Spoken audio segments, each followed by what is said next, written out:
जय हिंद साथियों, स्वागत है आपका आपके अपने YouTube channel UP Bihar exam crack पर।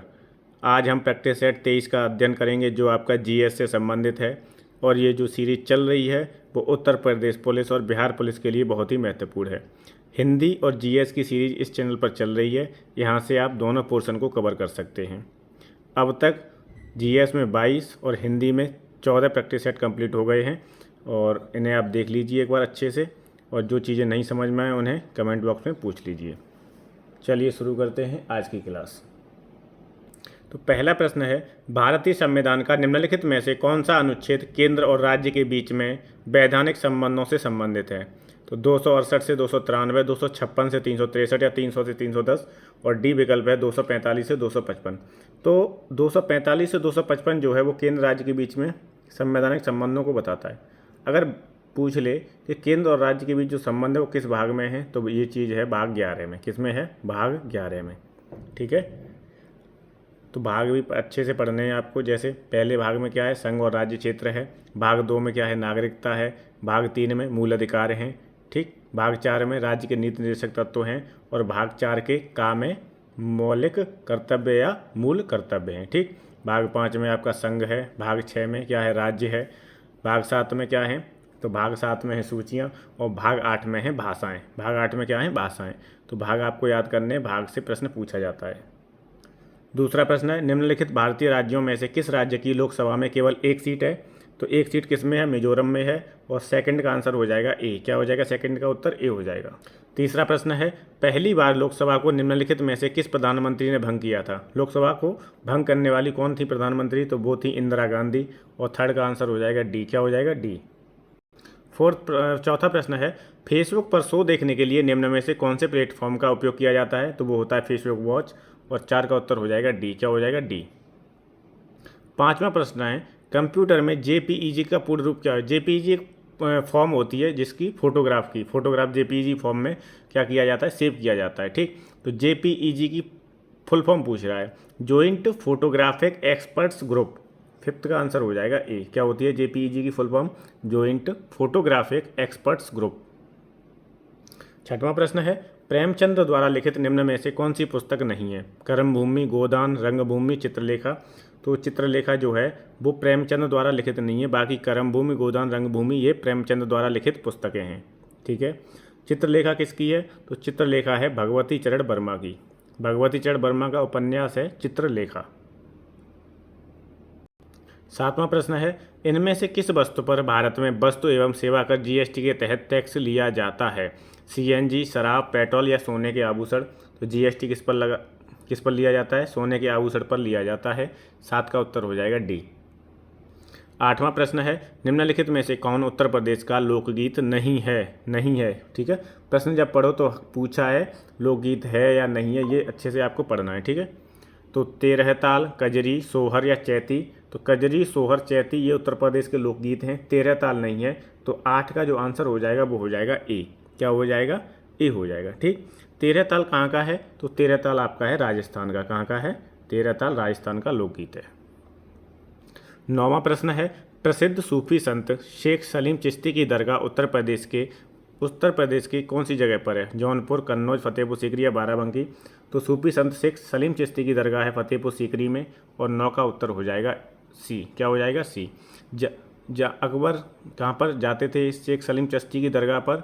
और इन्हीं के आशीर्वाद से किसका जन्म हुआ था? जहांगीर का। इसीलिए जहांगीर को शेखू बाबा कहा जाता था। क्या कहता था? शेखू बाबा। 10वां प्रश्न है, वह प्राचीन स्थल जहाँ 60,000 मुनियों की सभा में संपूर्ण महाभारत कथा का वाचन किया गया था, तो कहाँ पर हुआ था? तो ये हुआ था नैमिषारण्य में, जो कहाँ पर है? सीतापुर में। कहाँ पर है? सीतापुर में। 11वां प्रश्न है, 11वां क्या कह रहा है कि वर्तमान उत्तर प्रदेश में भारत के प्राचीनतम 16 महाजनपद में से कुल कितने महाजनपद स्थित हैं? मतलब जो टोटल भारत में 16 महाजनपद थे उसमें से उत्तर प्रदेश में कितने हैं? तो 8 महाजनपद उत्तर प्रदेश में स्थित हैं। कितने? 8 महाजनपद उत्तर प्रदेश में स्थित हैं। अगला है, उत्तर प्रदेश के किस जिले में यूरेनियम पाया जाता है? यूरेनियम के भंडार कहाँ पर हैं? तो वो हैं ललितपुर में। और 12 का उत्तर हो जाएगा सी। यूरेनियम कहाँ पर है? ललितपुर में। 13वां प्रश्न है, उत्तर प्रदेश में सॉफ्टवेयर तथा बिजनेस प्रोसेस आउटसोर्सिंग उद्योग का सबसे बड़ा केंद्र अवस्थित है। कहाँ पर है? मेरठ, कानपुर, नोएडा या वाराणसी? तो 13 का उत्तर हो जाएगा सी। कहाँ पर है? नोएडा में है। 14वां प्रश्न है, उत्तर प्रदेश में मान्यता प्राप्त स्टॉक एक्सचेंज कहाँ पर है? तो वो है कानपुर में। मान्यता प्राप्त स्टॉक एक्सचेंज कानपुर में अवस्थित है। 15वां प्रश्न है, उत्तर प्रदेश में पूर्वी पर्यटन द्वारा बुंदेलखंड सर्किट में निम्न में से कौन से गंतव्य शामिल हैं? तो गंतव्य कौन कौन से? बिठूर, चित्रकूट, झांसी, कालिंजर और महुआ। आंसर हो जाएगा डी। 15 का उत्तर क्या हो जाएगा? डी। 16वां प्रश्न है, भारत में लिंग अनुपात को प्रति पुरुषों पर महिलाओं की संख्या के रूप में परिभाषित किया जाता है। तो कितने पुरुषों पर गिना जाता है? तो वो गिना जाता है 1000 पुरुषों पर कितनी महिलाएं। ठीक, अगर भारत की बात करें तो लिंगानुपात कितना? 943 है कितने पे? 1000 पुरुषों पे। ठीक, अगर उत्तर प्रदेश की बात करें तो 912 है कितने पुरुष पे? 1000 पुरुषों पे। ठीक, तो दोनों डाटा याद रखना है। अगर भारत में पूछेगा लिंगानुपात कितना है तो 943 है, और उत्तर प्रदेश में पूछेगा तो 912 है। ठीक, कौन सी जनगणना के अनुसार? 2011 की जनगणना के अनुसार। 17वां प्रश्न है, एक शहर में सही सीमाओं के लिए भूमि का मापन किसके द्वारा किया जाता है? नगर पालिकाओं के द्वारा, भूमि अधिग्रहण अधिकारियों के द्वारा, शहर सर्वेक्षण अधिकारियों द्वारा या कानून प्रवर्तन अधिकारियों द्वारा? 17 का आंसर हो जाएगा सी, शहर सर्वेक्षण अधिकारियों द्वारा। अगला है, भारत में निम्नलिखित में से किस राज्य में रबर का सर्वाधिक उत्पादन होता है? तो सर्वाधिक रबर का उत्पादन होता है केरल में। 18 का उत्तर हो जाएगा सी। क्या हो जाएगा? सी। 19वां प्रश्न है, चंबल नदी किन राज्यों से होकर बहती है? कौन सी नदी है? चंबल।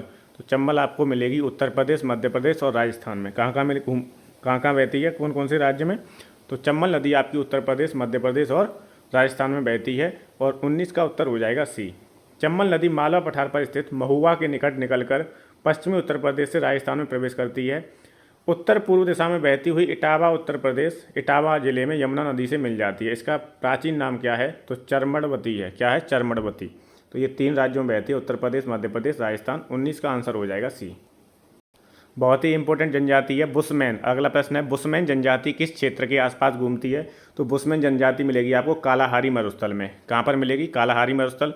और 20 का उत्तर हो जाएगा डी। 20 का उत्तर क्या हो जाएगा? डी हो जाएगा। ठीक, जो अफ्रीका देश, बुशमैन जनजाति प्राचीन जनजाति है जो अफ्रीका देश के कालाहारी मरुस्थल में निवास करती है। और जनजातियां हैं जैसे पपुआंस जो जनजाति वो कहाँ मिलेगी? न्यू गिनी में। टार्टार साइबेरिया में। पिग्मीज मिलेंगी आपको कांगो बेसिन में। पिग्मीज जनजाति कहाँ मिलेगी? कांगो बेसिन में। और खिरगीज जनजाति मिलेगी, खिरगीज जनजाति मिलेगी आपको मध्य एशिया में। कहाँ पर मिलेगी? मध्य एशिया में। अगला है, मौद्रिक नीति समिति MPS के पदेन अध्यक्ष कौन होते हैं? तो वो होते हैं भारतीय रिजर्व बैंक के गवर्नर, RBI के गवर्नर होते हैं। 21 का आंसर हो जाएगा ए। 22वां प्रश्न है, देश में मुद्रा की आपूर्ति को नियंत्रित कौन करता है? तो RBI ही करती है। 22 का उत्तर भी हो जाएगा ए। 22 का उत्तर क्या हो जाएगा? ए हो जाएगा। 23वां प्रश्न है, Tata iron and steel company TISCO निम्न में से किस स्थान पर स्थित है? तो टिस्को स्थित है जमशेदपुर में। टिस्को कहाँ पर स्थित है? जमशेदपुर में। ठीक है, भिलाई आपका छत्तीसगढ़ में है, दुर्गापुर पश्चिम बंगाल में और राउरकेला उड़ीसा में है।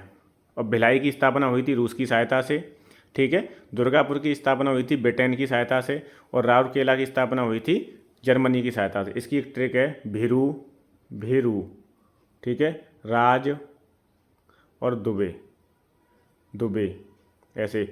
तो भा से भिलाई, रा से रूस। ठीक है, भिलाई की स्थापना हुई रूस की सहायता से, और राउरकेला की स्थापना हुई जर्मनी की सहायता से, और दूसरे दुर्गापुर, और बी से ब्रिटेन। तो दुर्गापुर की स्थापना किसकी सहायता से हुई थी? ब्रिटेन की सहायता से। अगर यहाँ पूछा है कि टिस्को कहाँ पर स्थित है? टिस्को स्थित है जमशेदपुर में। कहाँ पर? जमशेदपुर में। अगला है 24, विश्व में सबसे बड़ा धर्म कौन सा है? तो वो है ईसाई धर्म। और 24 का उत्तर हो जाएगा डी। क्या हो जाएगा? डी। 25वां प्रश्न है, वार्षिक भारतीय शास्त्रीय संगीत समारोह सवाई गंधर्व भीमसेन महोत्सव कौन सा है? सवाई गंधर्व भीमसेन महोत्सव कहाँ पर आयोजित किया जाता है? तो 25 का उत्तर हो जाएगा ए, पुणे में। कहाँ पर? पुणे में। आंसर हो जाएगा ए। अगला है, शारदा कानून किससे संबंधित है? तो शारदा कानून आपका बाल विवाह से संबंधित है। इसमें मेल मतलब लड़के की उम्र 18 वर्ष और लड़की की उम्र 14 वर्ष का मापक था। ठीक है, क्या रखा गया इसका कि लड़कियों की न्यूनतम उम्र लड़कों की 18 वर्ष होनी चाहिए और लड़कियों की कितनी? 14 वर्ष निर्धारित की थी। 1929 में ये शारदा कानून बाल विवाह पारित किया गया था। कब? 1929 में। और जो मतलब ये पूछ सकता है कि 1929 में कौन थे वायसराय, तो लॉर्ड इरविन वायसराय थे। कौन थे? लॉर्ड इरविन वायसराय थे। ठीक। अगला है 27। 1661 में पुर्तगाल के राजा ने इंग्लैंड के चार्ल्स द्वितीय को कौन सा भारतीय तटीय शहर दहेज के तौर पर उपहार में दिया था? तो कौन सा दिया था? मुंबई शहर दिया था। 27 का आंसर हो जाएगा ए। क्या हो जाएगा? ए। 28वां प्रश्न है, किस प्रसिद्ध भारतीय शासक ने 1857 के विद्रोह के दौरान झांसी में विद्रोह का नेतृत्व किया था? तो झांसी में नेतृत्व किया था रानी लक्ष्मीबाई ने। किसने किया था? रानी लक्ष्मीबाई ने। लखनऊ में पूछेगा तो किसने किया था? बेगम हजरत महल ने। किसने किया था? बेगम हजरत महल ने। इलाहाबाद और बनारस में किया था लियाकत अली खान ने। इलाहाबाद और बनारस में किसने किया था? लियाकत अली खान ने। कानपुर में किया था नाना साहेब और तात्या टोपे ने। किसने किया था? कानपुर में नाना साहेब और तात्या टोपे ने। और बिहार में किया था कुंवर सिंह ने। किसने किया था? कुंवर सिंह ने। 29 है, वैदिक सभ्यता किस नदी के तट पर विकसित हुई थी? तो वो हुई थी सरस्वती नदी के तट पर। 29 का उत्तर हो जाएगा डी। अगला है, भरतपुर राष्ट्रीय उद्यान निम्नलिखित राष्ट्रीय उद्यानों में किसका पूर्व नाम है? भरतपुर राष्ट्रीय उद्यान, तो किसका नाम है? केवलादेव राष्ट्रीय उद्यान का। और 30 का उत्तर हो जाएगा डी। 30 का आंसर क्या हो जाएगा? डी हो जाएगा। 31 है, वह उपकरण जिसे परिपथ में हमेशा श्रेणी क्रम में जोड़ा जाता है, इसके माध्यम से परिपथ के विद्युत प्रवाह को मापा जाता है। विद्युत प्रवाह को मापने का कौन काम करता है? तो वो करता है एमीटर। कौन करता है? एमीटर। और 31 का आंसर हो जाएगा बी। 31 का आंसर क्या हो जाएगा? बी हो जाएगा। ठीक है। अगला है 32। बेरी लाइट क्रिस्टल का प्रयोग रात में किस लिए किया जाता है? बेरी लाइट है। ठीक है। तो किसी स्थल को कुछ देर के लिए प्रकाशित करने के लिए किया जाता है। और 32 का आंसर हो जाएगा डी। क्या हो जाएगा? 32 का आंसर डी हो जाएगा। बेरी लाइट का प्रयोग किसी स्थल को कुछ देर के लिए प्रकाशित करने के लिए किया जाता है। 33 है, निष्कर्षण बोतल बनाने में इस्तेमाल होने वाला पॉलीमर क्या है? तो वो होता है ज़्यादा घनत्व का पॉलीथीन, पॉलीएथिलीन होता है। क्या होता है? ज़्यादा घनत्व का पॉलीएथिलीन होता है। और 33 का आंसर हो जाएगा आपका डी। क्या हो जाएगा? डी।